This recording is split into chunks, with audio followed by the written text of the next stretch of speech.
लोगों को मेरी बात पर यकीन क्यों नहीं है? यकीन कैसे करें? तुम जो पिछले आधे घंटे से कह रही हो वो नामुमकिन है।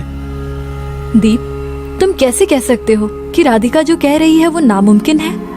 एक बार ध्यान से उसकी बात तो सुनो। वो क्यों झूठ बोलेगी? वो भले ही झूठ नहीं बोल रही हो, मगर हम सबको डराने की कोशिश कर रही है। और बचपन की तरह हम उसके झांसे में नहीं आने वाले हैं, समझे तुम?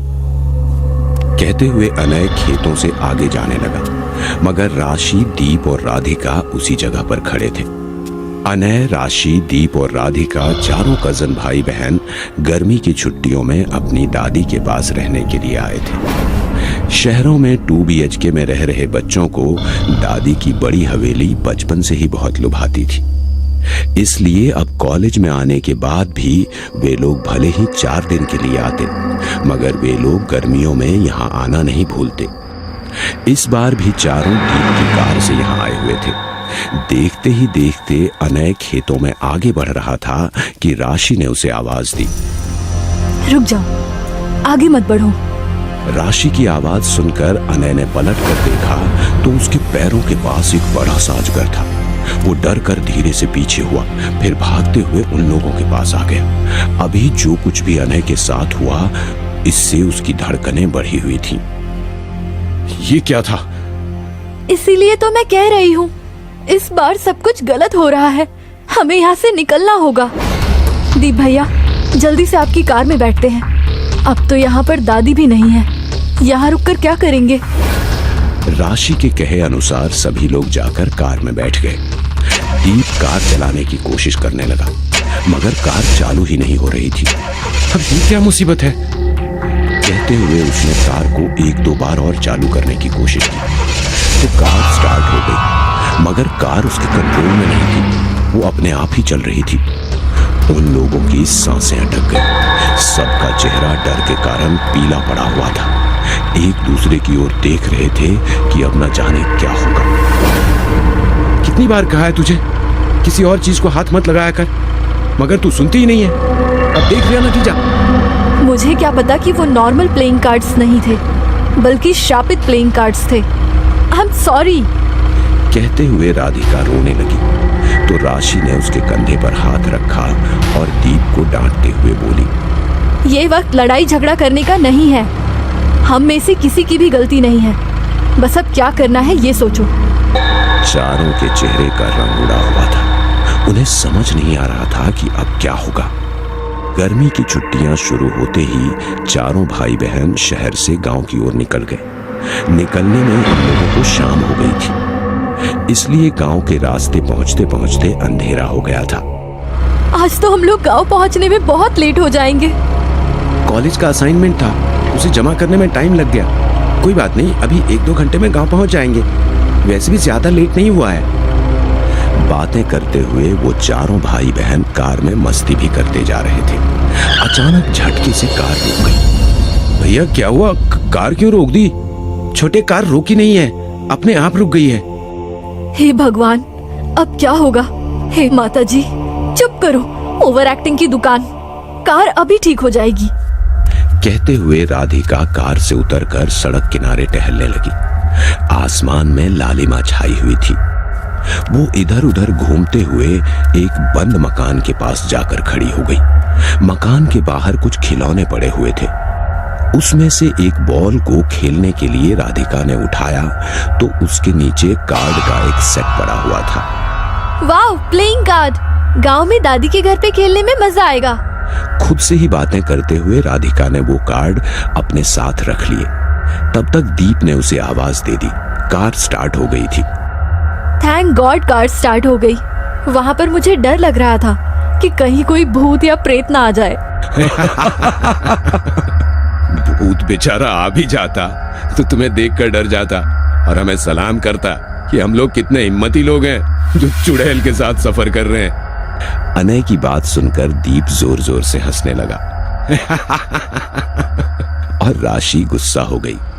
तुम लोग भी ना उसे चिढ़ाने का एक भी मौका नहीं छोड़ते हो, और अब इस बारे में कोई बात नहीं करेगा। पता है ना, दादी कहती है कि नकारात्मक शक्तियों के बारे में अगर बात की जाए तो वो और भी ज्यादा ताकतवर हो जाते हैं। सब लोग बातें कर ही रहे थे कि अचानक एक काली बिल्ली कार के सामने आ गई। दीप कार रोक पाता उससे पहले ही कार के पहिए बिल्ली पर चढ़ गए थे। अरे दीप भैया संभल कर। दीप ने कार रोकी तो उन्होंने देखा वो बिल्ली मर चुकी थी। दीप और अनय दोनों डर गए। थिंक पॉजिटिव, गलती से हुआ है, कोई बात नहीं।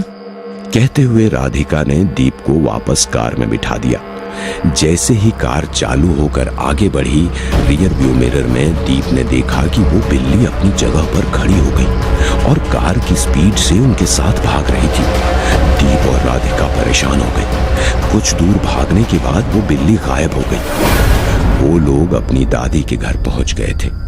दादी ने उन सबकी पसंद का खाना बनाया था। खाना खाने के बाद दिन भर की थकान के कारण उन लोगों को नींद आ गई, मगर राधिका को नींद नहीं आ रही थी। उसे रह रह कर उन प्लेइंग कार्ड्स की याद आ रही थी। उसने अपने बैग में से प्लेइंग कार्ड्स निकाले। वो खोलकर उन्हें देखने लगी तो वो कार्ड्स थोड़े से अजीब थे। वो जैसे जैसे एक एक कार्ड हटा रही थी, उन कार्ड में उनकी आज की दिन भर की कहानी उनके सामने आ गई।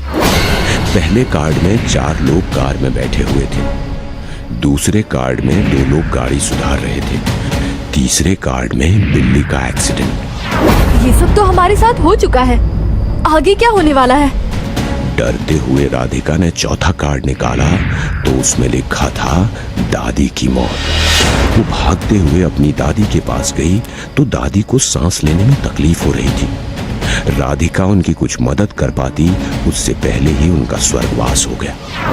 राधिका को कुछ भी समझ नहीं आ रहा था कि जो कुछ भी कार्ड में था वो सब कुछ सच कैसे हो सकता है। दादी के अंतिम संस्कार के बाद जब उसने खेत में ले जाकर अपने भाई बहनों को उन कार्ड्स के बारे में बताया तो किसी को उसकी बात पर यकीन नहीं हो रहा था। सबको यकीन दिलाने के लिए राधिका ने एक कार्ड निकाला तो उसमें 4 लोगों के सामने एक बड़ा सा अजगर बैठा हुआ था। यह हादसा भी थोड़ी देर पहले ही सच हुआ था। कार उन लोगों के कंट्रोल से बाहर हो चुकी थी। राधिका सोच अब क्या करना है। मुझे तो लग रहा है कि ये सब कुछ कार्ड्स के कारण हो रहा है। इन कार्ड्स को फेंक दे, फिर सब कुछ सही हो जाएगा। हाँ राधिका, इन कार्ड्स को फेंक दो। दीप और अनय की बात सुनकर राधिका उन कार्ड्स को फेंकने के लिए कार की खिड़की खोलने की कोशिश कर रही थी, मगर वो नाकामयाब हो गई। खिड़की के कांच खुले ही नहीं। डर के कारण राशि की हालत खराब हो रही थी। अब क्या कर सकते हैं? राधिका, अगला कार्ड खोलकर देखो, उसमें क्या लिखा है। दीप के कहने पर राधिका ने डरते हुए अगला कार्ड खोला तो उसमें 4 लोगों की लाश बनी हुई थी। ये क्या है? इसका मतलब हम लोग नहीं, ये सच नहीं हो सकता। हाँ, अगला कार्ड खोलो। दीप के कहने पर राधिका अगला कार्ड खोलने की कोशिश कर रही थी, मगर सारे कार्ड्स आपस में चिपके हुए थे। कोई भी कार्ड नहीं खुल रहा था। लाओ, मुझे तो मैं कोशिश करता हूं। कहते हुए वो कार्ड लेने के लिए पीछे मुड़ा तो गलती से उससे हैंड ब्रेक खींच गया। कार अचानक से रुकी, सामने से आते हुए ट्रक से टक्कर हो गई। चारों वहीं पर मर गए। वो कार्ड वापस उसी जगह पर पहुंच गए थे और अपने नए शिकार का इंतजार कर रहे थे। कहीं आपको तो ताश खेलने का शौक नहीं है? यदि है तो अनजान जगह से कभी कार्ड मत उठाना।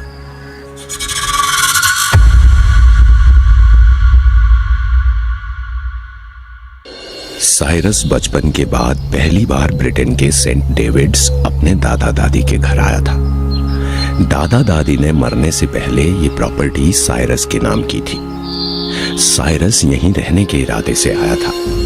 घर पुराना था और कई सारे पुराने सामानों के साथ ही वहां एक पुराना टेप भी था, जिसे साइरस ने संभाल कर रख दिया और कबाड़ पड़ी चीजें बेच दी। उसी दिन शाम के वक्त साइरस टहलने निकला। उसके घर से कुछ ही दूरी पर एक चर्च था। उस चर्च से साइरस के बचपन की यादें जुड़ी थी। वो चर्च के पास से गुजर ही रहा था कि तभी उसकी मुलाकात फादर डिकोना से हो गई, जो उस चर्च की देखरेख किया करते थे। उन्हें देखते ही साइरस ने कहा, हो, हेलो फादर डिकोना, क्या मैं आपको याद हूं? फादर डिकोना ने साइरस को ध्यान से देखते हुए कहा, साइरस, क्या तुम साइरस हो? यस फादर, मैं साइरस ही हूं। दादाजी ने गुजरने से पहले घर का नॉमिनी मुझे बनाया था। अब इसे ठीक कराकर मैं यहीं रहूंगा। उस घर और वहां रहने की बात सुनकर फादर डिकोना के चेहरे पर अजीब सी खामोशी छा गई। वो वहां से बिना कुछ बोले चले गए। साइरस को यह बात बहुत अजीब लगी। खैर, कुछ देर घूमने फिरने के बाद साइरस वापस अपने घर आ गया। रात के वक्त साइरस बेडरूम में लेटा हुआ सोने की कोशिश कर रहा था, मगर नई जगह होने की वजह से उसे नींद नहीं आ रही थी। कुछ देर करवटें बदलने के बाद वो उठ बैठा और खुद से ही बोला, सुबह स्टोर रूम में मुझे एक वीसीआर कैसेट मिली थी, जिसे शायद दादाजी ने रखा होगा। देखना चाहिए उस कैसेट में आखिर क्या था। साइरस के दादाजी ने अपने घर में पुराने जमाने का वीसीआर प्लेयर भी रखा था। साइरस ने उस टेप को लगाकर प्ले किया और ध्यान से देखने लगा। वीडियो की शुरुआत में उसे सिर्फ अंधेरा नजर आ रहा था और कैमरे का फोकस काफी हिलडुल रहा था।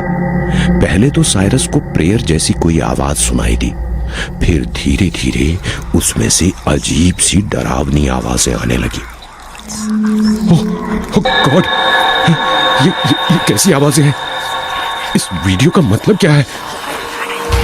साइरस जब तक कुछ समझ पाता तब तक वीडियो में उसे एक औरत नजर आई, जिसे बेड से बांध कर रखा गया था। वो तड़प रही थी और जोर जोर से कुछ बोल रही थी। मरोगे, तुम सब मरोगे। लीना किसी को नहीं छोड़ेगी। 11 दिन, सिर्फ 11 दिन।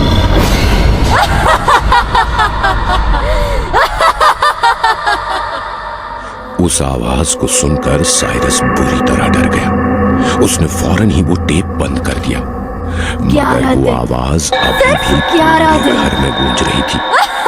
आवाज इतनी तेज थी कि साइरस अपने कानों पर हाथ रखते हुए फ्लोर पर गिरकर बुरी तरह तड़पने लगा।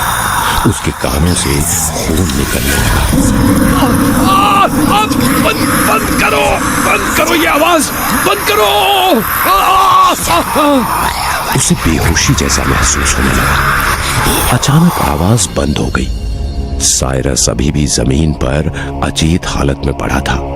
वो उठने की हिम्मत कर पाता तब तक कमरे की लाइट अपने आप लपकते झपकते हुए बुझ गई और साइरस को कमरे में अजीबोगरीब काले साए नजर आने लगे, जो उसके आसपास ही घूम रहे थे।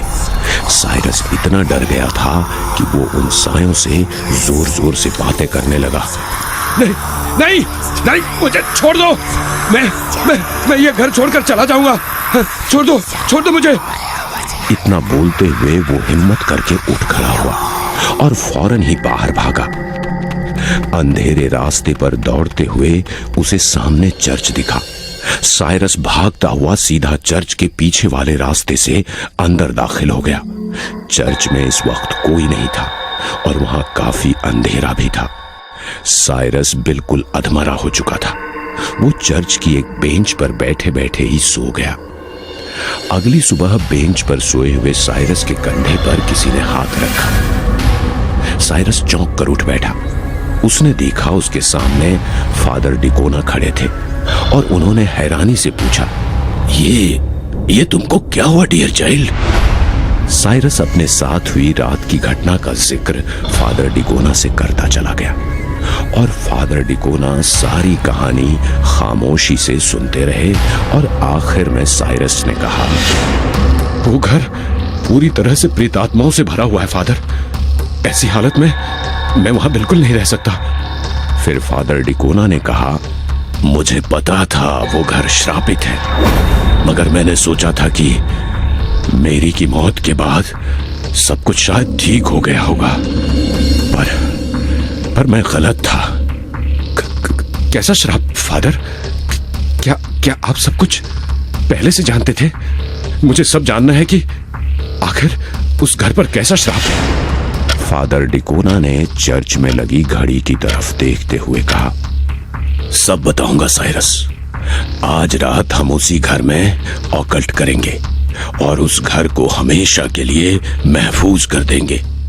मैं कुछ जरूरी सामानों का इंतजाम करता हूं, तब तक तुम मेरा यहीं इंतजार करो।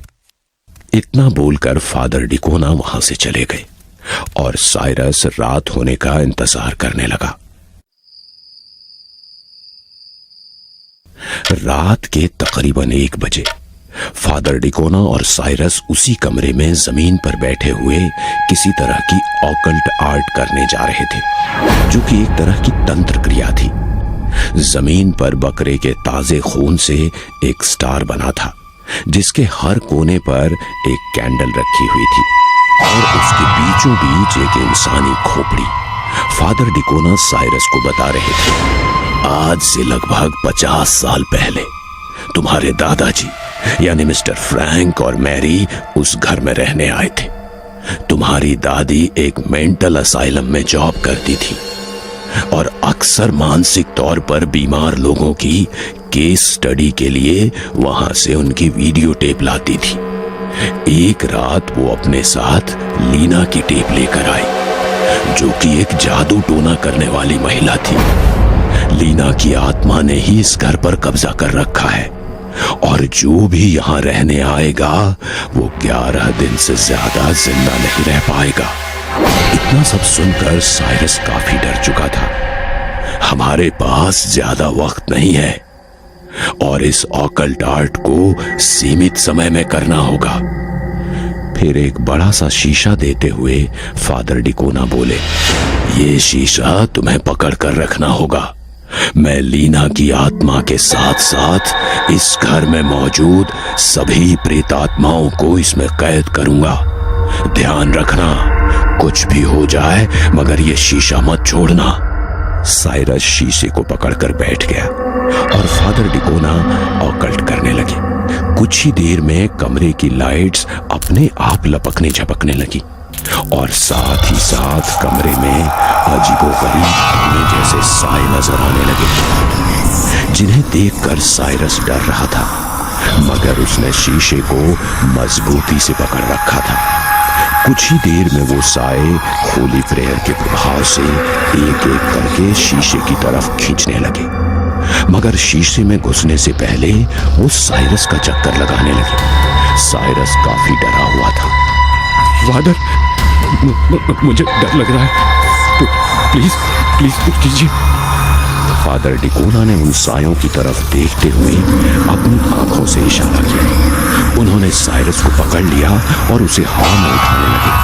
साए साइरस को इतनी जोर से जकड़ने लगे कि वो दर्द की वजह से बुरी तरह चीख पड़ा।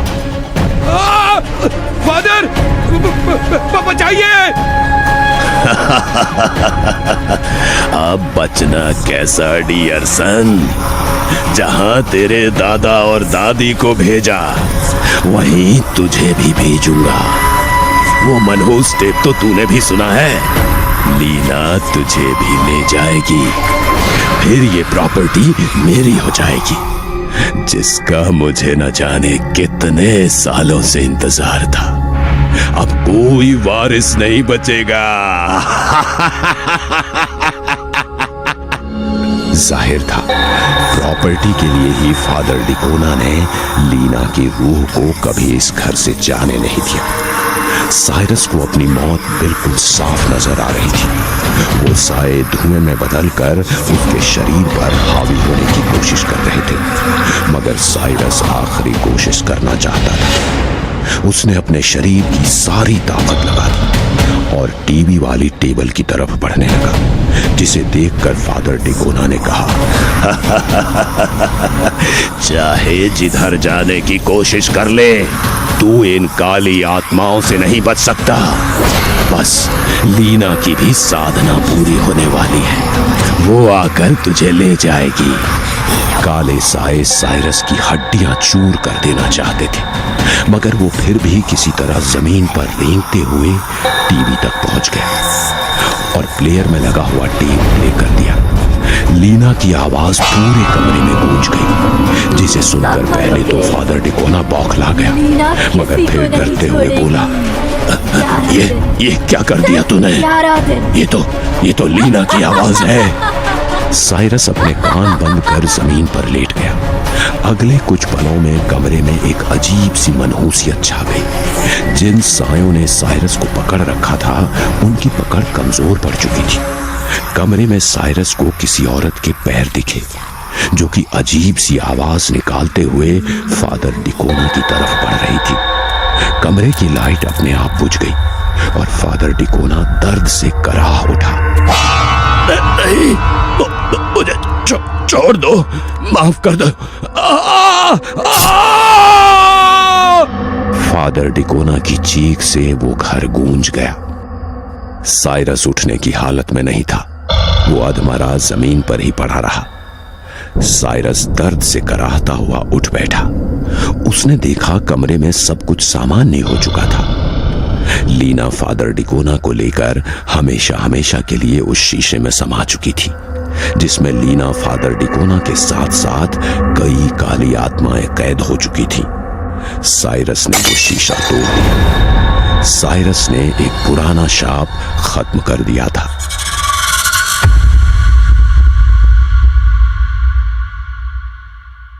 शहर से दूर वीराने में बसा वो पुराना बंगला देखने में बेहद खूबसूरत था, लेकिन उसके चारों ओर पसरा सन्नाटा किसी अनजान रहस्य की तरह था। बंगले के ठीक सामने आंगन में एक विशाल पीपल का पेड़ खड़ा था, जिसकी टहनियां हवा में अजीब तरह से हिलती थीं, जैसे किसी अदृश्य शक्ति से बंधी हों।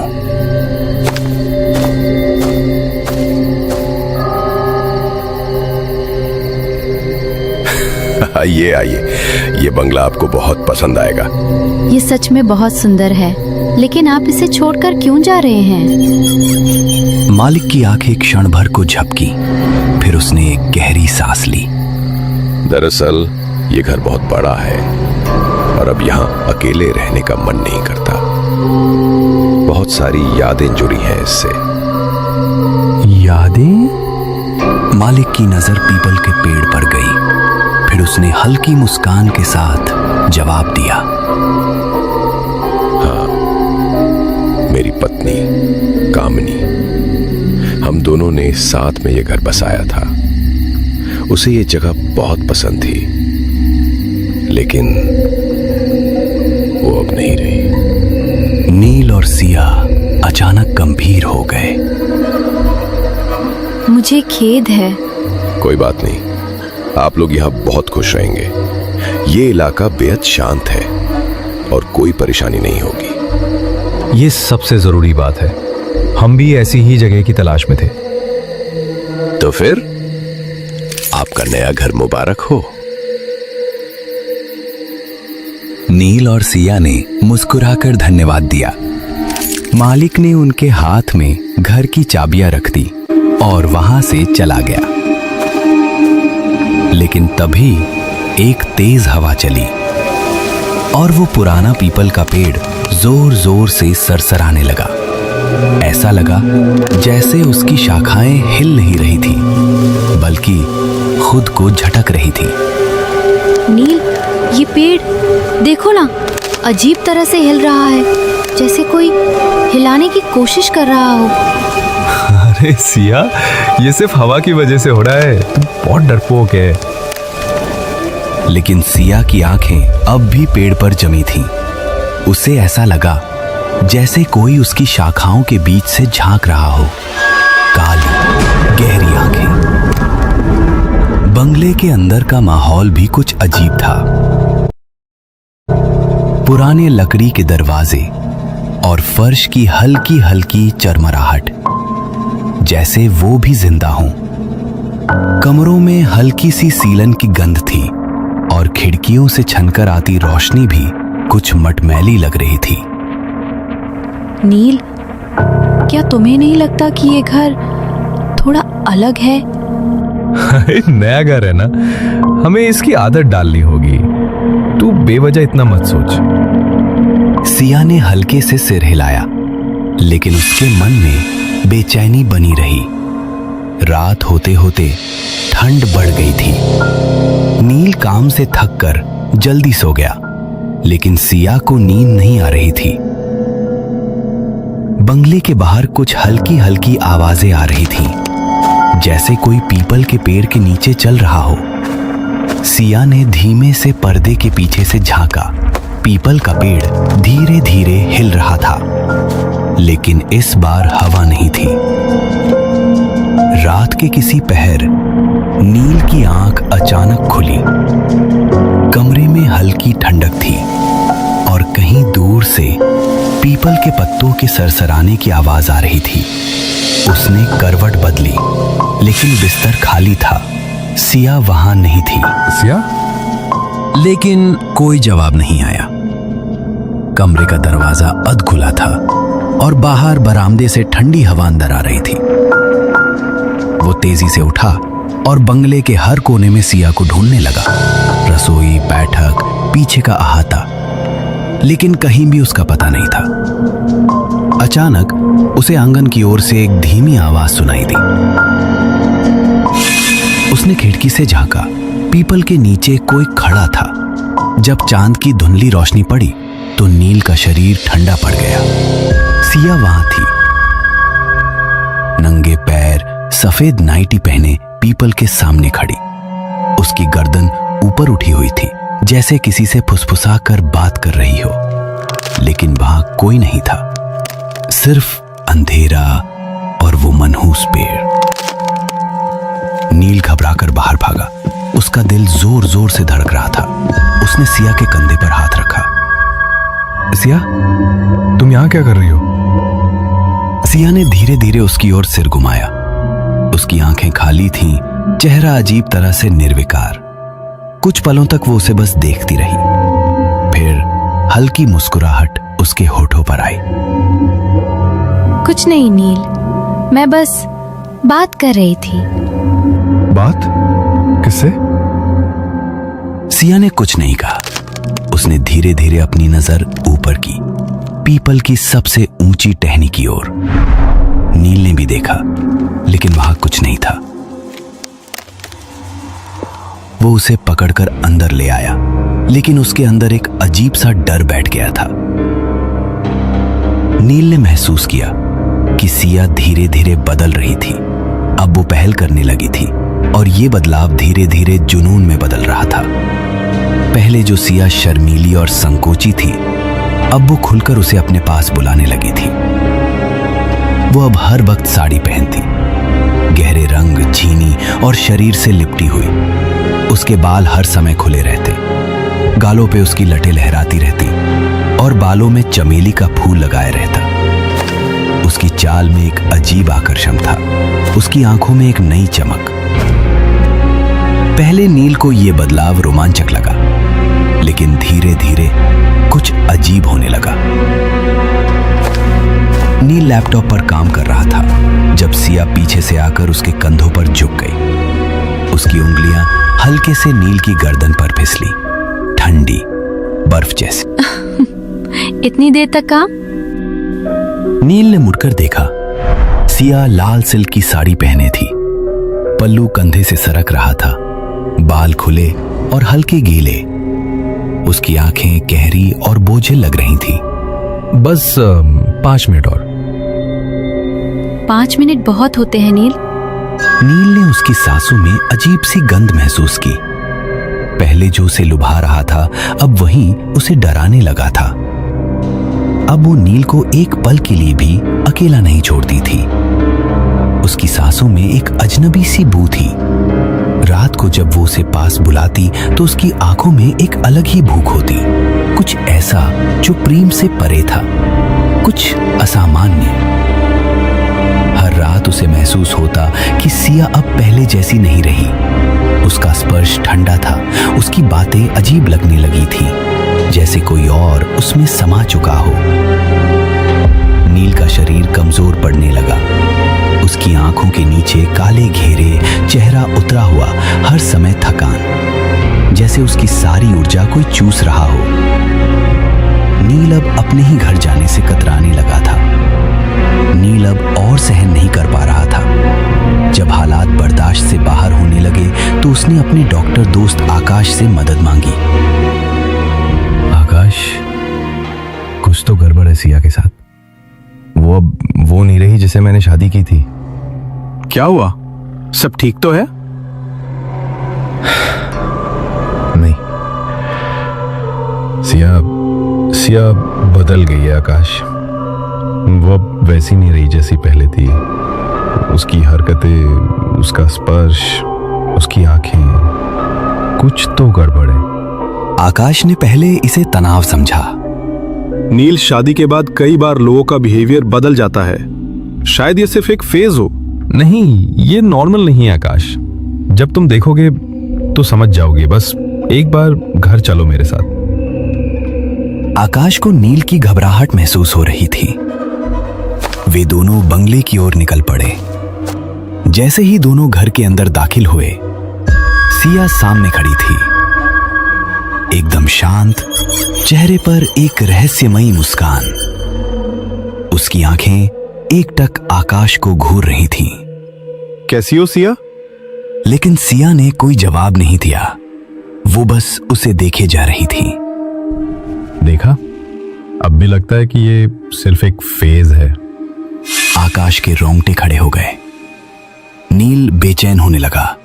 सिया, आकाश यहाँ तुम्हारी मदद करने आया है। तुम ठीक हो ना? सिया धीरे धीरे आकाश की ओर बढ़ी। उसकी चाल में एक अजीब कशिश थी, जैसे कोई शिकारी अपने शिकार की तरफ बढ़ रहा हो। मदद? आकाश, तुम डॉक्टर हो या जादूगर? आकाश ने भौचक्का होकर नील की तरफ देखा, लेकिन सिया बिना रुके आगे बढ़ती रही। तुम्हारी आंखों में कुछ अलग है, बहुत गहरा, बहुत आकर्षक। उसने अपने बालों को उंगलियों से पीछे किया। सिया, ये तुम कैसी बातें कर रही हो? बस सच कह रही हूँ। क्या मैं तुम्हें अच्छी नहीं लग रही? बस करो सिया। अब आकाश को यकीन हो गया था, कुछ तो बहुत गलत था। नील, तुम अब मेरे किसी काम के नहीं रहे। क्या बकवास कर रही हो? नील अब कमजोर हो चुका है, थका हुआ, बिल्कुल बेजान। लेकिन आकाश, तुम तो ताजगी से भरे हो, मजबूत हो। उसने अपनी उंगलियां आकाश के कंधे पर रख दी। ये तुम नहीं हो सिया? हाँ, मैं वही सिया नहीं हूँ। और नील, अब तुम भी वही नहीं रहे जो मेरे लिए जरूरी था। नील का खून खौल उठा। उसने सिया का हाथ पकड़कर उसे पीछे खींचा। बस बहुत हुआ सिया, ये बकवास बंद करो। लेकिन इससे पहले कि वो कुछ कर पाता, सिया ने उसकी गर्दन पर अपनी उंगलियां कस दी। नील तड़पने लगा। उसकी आंखें फटी रह गईं, उसकी सांसें अटकने लगीं और कुछ ही पलों में वो वहीं गिर पड़ा, बेजान। ये तुमने क्या कर दिया? सिया अब उसके करीब आई। उसकी आंखों में एक अजीब सी चमक थी। अब हमारे बीच कोई नहीं आएगा आकाश। लेकिन आकाश और रुकने के बारे में सोच भी नहीं सकता था। वो पूरी ताकत से दौड़ पड़ा, बंगले का दरवाजा खोलकर अंधेरी रात में भाग निकला। पीछे खिड़की से सिया उसे जाते हुए देख रही थी। उसकी मुस्कान अब भी बनी हुई थी। बंगला फिर से सुनसान हो गया था, लेकिन ज्यादा समय तक नहीं। एक नया जोड़ा वहां रहने आया। घर का मालिक उनके साथ खड़ा था, मुस्कुराते हुए। देखिए, ये इलाका बहुत शांत है, आपको कोई परेशानी नहीं होगी। नया जोड़ा खुश था। उन्होंने कागजात पर साइन किए और खुशी खुशी बंगले में शिफ्ट होने के लिए अंदर चले गए। घर का मालिक चुपचाप उनकी ओर देख रहा था। उसकी आंखों में एक अजीब चमक थी। जैसे ही वो लोग अंदर गए, वो धीरे धीरे बंगले के आंगन में लगे पीपल के पेड़ की ओर बढ़ा। उसने पेड़ के तने पर हल्के से हाथ फेरा और फुसफुसाया, पिछली बार तुम्हारी वजह से एक की जान चली गई, तो नए लोगों को ढूंढने में देर लग गई। इस बार थोड़ा ध्यान से। मैं ये सब तुम्हारे लिए ही कर रहा हूं। मैंने तुमसे वादा किया था, जो शारीरिक प्रेम मैं तुम्हें जीते जी नहीं दे सका, वो तुम्हें मरने के बाद जरूर दिलाऊंगा, ताकि तुम्हारी आत्मा को शांति मिल सके। कामिनी। पीपल के पत्तों में अचानक एक अजीब हलचल हुई, जैसे किसी ने मालिक की बात का जवाब दिया हो। एक ठंडी लहर उसके चेहरे को छूकर निकल गई और उसके होंठों पर एक अजीब सी मुस्कान आ गई। बंगले के अंदर नए जोड़े की हंसी गूंज रही थी, लेकिन उन्हें पता नहीं था कि वे किस जाल में फंस चुके हैं।